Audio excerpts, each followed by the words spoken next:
narcissist follows predictable cycles in relationships that often correlate with specific dates or events.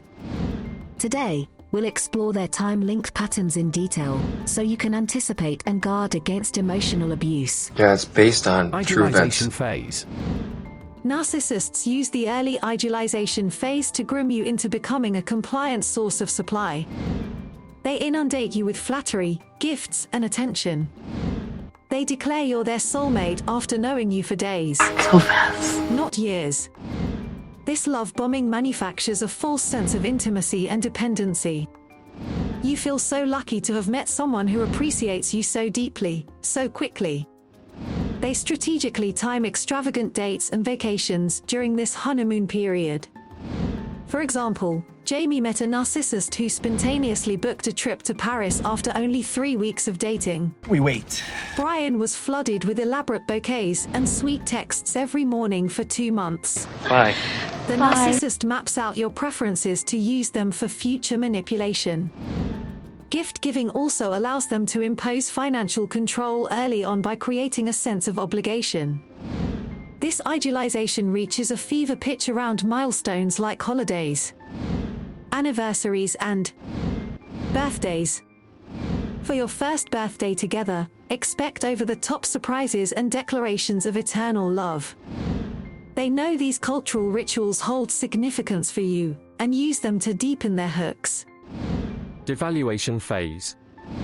After securing their captive audience, the narcissist incrementally devalues you. You are not good. The soulmate becomes the scapegoat. Their sweet words twist into subtle criticism. Once you're emotionally invested, around the 3 to 6 month mark, I had enough. the narcissist grows bored with the positive supply. They crave the rush of power trips and drama. The devaluation often escalates leading up to or during holidays as expectations heighten. Sufferers report being left alone on Thanksgiving, or receiving thoughtless Valentine's Day gifts from their partners. Your birthday becomes less about celebrating you and more about highlighting your flaws. The narcissist resists attending parties or family events, isolating you further. I can't go. Or they attend and openly flirt with others to induce jealousy. This birth date baiting triggers the trauma of childhood disappointments. Developmental wounds are easier to reopen, letting the narcissist gain an upper hand through your increased vulnerability. Discard phase. Out of nowhere, the narcissist discards their partner, often with zero explanation. I leave. They immediately seek new supply sources to feed their ego. This discard sometimes happens around holidays to cause maximum devastation. For example, Allison was unexpectedly dumped right before Christmas via text. Another narcissist broke up with his fiancé on Valentine's Day, leaving her devastated and alone.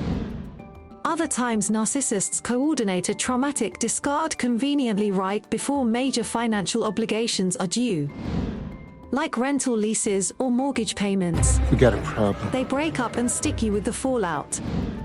These discards are strategically unplanned to capitalize on your panic and make romantic events forever painful. Why no?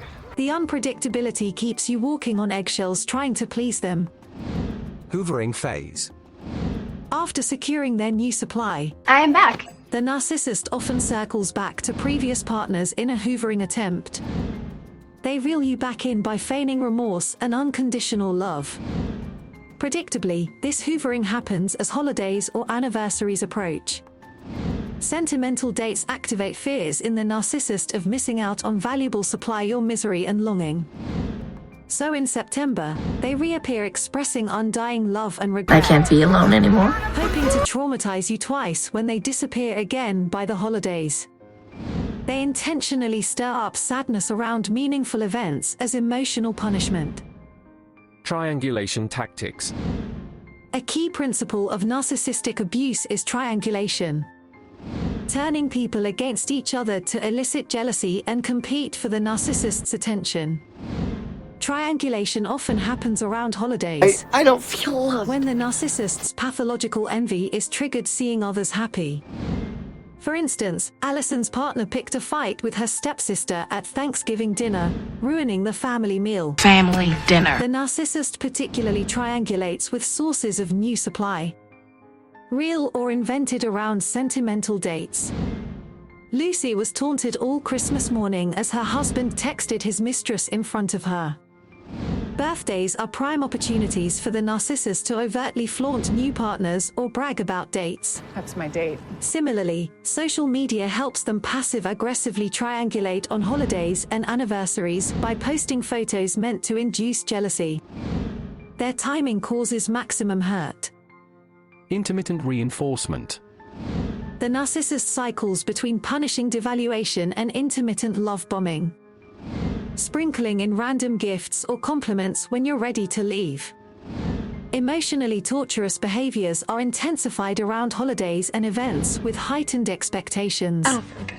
After an anniversary blowout fight, they suddenly appear with roses and apologies to keep you off balance. I missed you. Once you are discarded, hoovering patches of love bombing maintain your attachment to the narcissist. Heartfelt texts on your birthday after months of silence. A Christmas gift out of the blue. These breadcrumbs of hope keep you addicted to the chaos. Future faking. Narcissists promise you the world early on. They discuss dream homes you'll share one day, the children you'll have, and your lifelong bond. It's nonsense. You mistake this future faking for genuine care and commitment. That's nonsense. The timing is designed to falsely mirror normal relationship milestones. Most couples discuss futures around 6 months when experiencing infatuation. But rather than organically connect, they future fake to control you. For example, a narcissist proposed to his partner after an impressive public display at only the 4-month mark. Another narcissist shopped for a home together after just 2 months long before mentioning exclusivity. Too early. When these premature future promises predictably fall through, you are left devastated, questioning what went wrong. Why?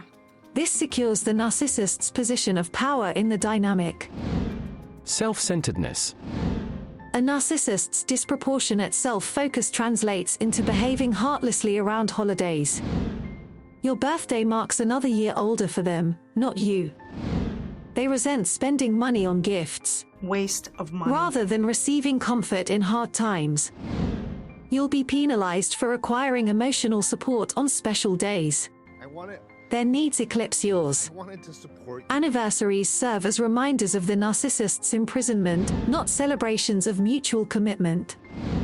So they sabotage the events through affairs, indifference, or absences in direct abuse. Your grief over lost friendships and family bonds due to their isolation pales in comparison to their jealousy over you having divided attention. They require 24/7 devotion and praise. Financial exploitation. It's about money. The narcissist views relationships as transactions, not emotional connections. So holidays become perfect opportunities to extract gifts from you. Jessica realized her partner only bought her expensive jewelry, Always about the money. never sincerely thoughtful gifts. These out-of-character splurges made her feel beholden to him. Narcissists may also build up romantic fantasies around holidays. A perfect Christmas getaway, I say, let's go on vacation. romantic dinners out, etc. But when the dates arrive, they feign ignorance, demanding you fund their visions. Or they shower you with unsolicited presents you can't reciprocate. This imposed financial imbalance establishes control, heightens guilt, and blurs intimate boundaries. The narcissist's money-linked power moves are particularly effective around birthdays, anniversaries, and Valentine's Day, when social conventions obligate gift-giving. In summary, the narcissist's emotionally abusive patterns A pattern. often correlate with meaningful calendar dates and social rituals. So screwed. Love bombing secures your attachment. I am so screwed. Devaluation destroys your self-worth. Planned discards maximize devastation. I am so screwed. Intermittent hoovering fosters addiction. I am screwed. While the cycles themselves follow predictable narcissistic stages. I need help. The specific timing adds another level of strategic manipulation. Recognizing the narcissist's time-linked abuse patterns can help you finally break free. But the manipulation often causes us to doubt ourselves and minimize the harm done. To fully heal, we must reclaim our memories and voices. I invite you to share in the comments below if you recall painful narcissistic incidents correlating with holidays, anniversaries, or other significant calendar dates. Write down what you can remember about how those meaningful days were tainted by the narcissist's tactics. Sharing your story will validate your experience, and reading others will remind you that you aren't alone. By acknowledging these collective traumas together, we can continue to expose narcissistic abuse and support true healing. I hope this video helps provide clarity and validation. Help my eyes open. You deserve so much better. Prioritize your happiness, boundaries, and well-being. Surround yourself with people who lift you up. And thank you for watching. Forewarned is forearmed.